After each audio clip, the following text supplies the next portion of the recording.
It was perhaps one of the most wildest storylines in WWE history, especially for a women's division that was, you know, not exactly the levels that it was today. Or was it? That's just according to the marks. Look at this, man. Here you have Dawn Marie and Torrie Wilson getting a proper, fully fleshed storyline. I'm all for it. Jump on the hype train.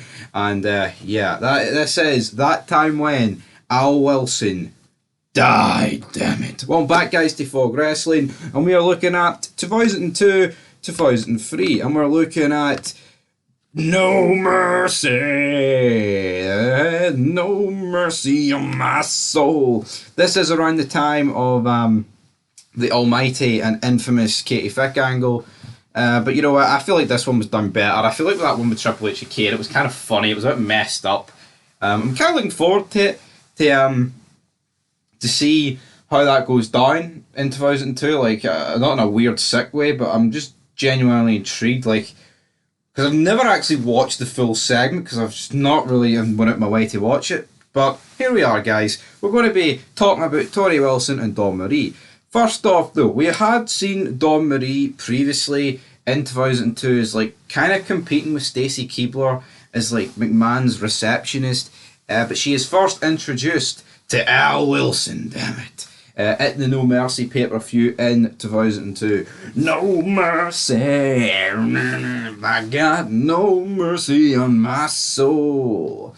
And in turn, she meets Al Wilson. So Dawn Marie and Al Wilson have a blossoming relationship, man, and it's not exactly for the naked eye, man. This is 18 plus. This is ruthless aggression. You want Al Wilson's shrunken little grapefruits pounding Dawn Marie. Then you came to the right channel, guys, because that is pretty much what happens here.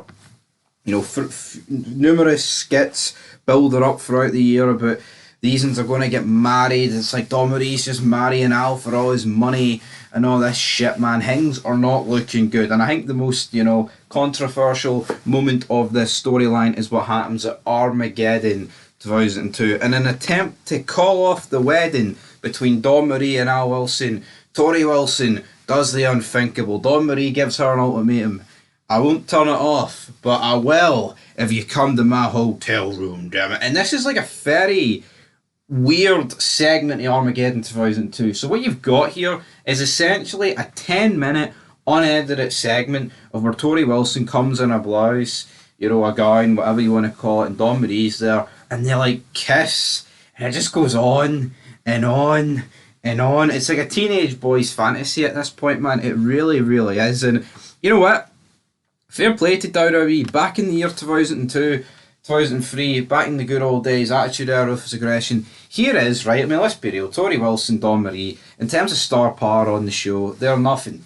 Because back in the day, you know, it was all about Brock Lesnar, Taker, Cena, Triple H, Shawn Michaels, because of course at this point The Rock and Austin, you know, kind of out the way at the company, but throughout the card, whether you were at the top or at the bottom, you had a story, and this is a damn good story, man. So I'm going to give him a round of applause to WWE. Jim Ross, now, when he remembered this story, he talked about it on his podcast, he kind of buried it, which I really wasn't a fan of, but of course, Al Wilson died, damn it. Al Wilson died, which means this spiced up this feud even more. We got Torrie Wilson taking on Dawn Marie at the 2003 Royal Rumble. The 2003 Royal Rumble is like one of my first memories of wrestling. I always remember having it on DVD. I'm 22, right? So by the time this pay-per-view came out, we got a DVD. It probably would have been about midway through 2003. I've been watching wrestling for a long time, damn it. From the age of 2, there's a picture of me in a crib with WWE on the background, and it's like 2001. It's Kurt Angle against Kane. That's how fucking dedicated I was. I was 6 months old, damn it, and I was watching that shit.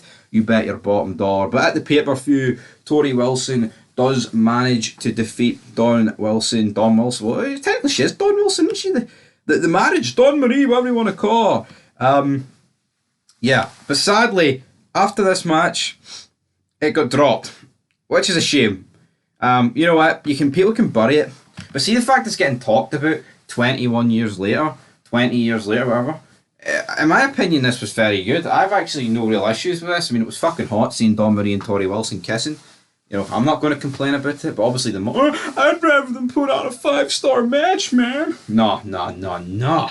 Give me this every single day of the week, and I'm no going to complain. But the storyline did get dropped after Royal Rumble 2003, and they did have a few interactions on SmackDown throughout the rest of like their 10 years. But you know what? They're both hot. Can't complain with it.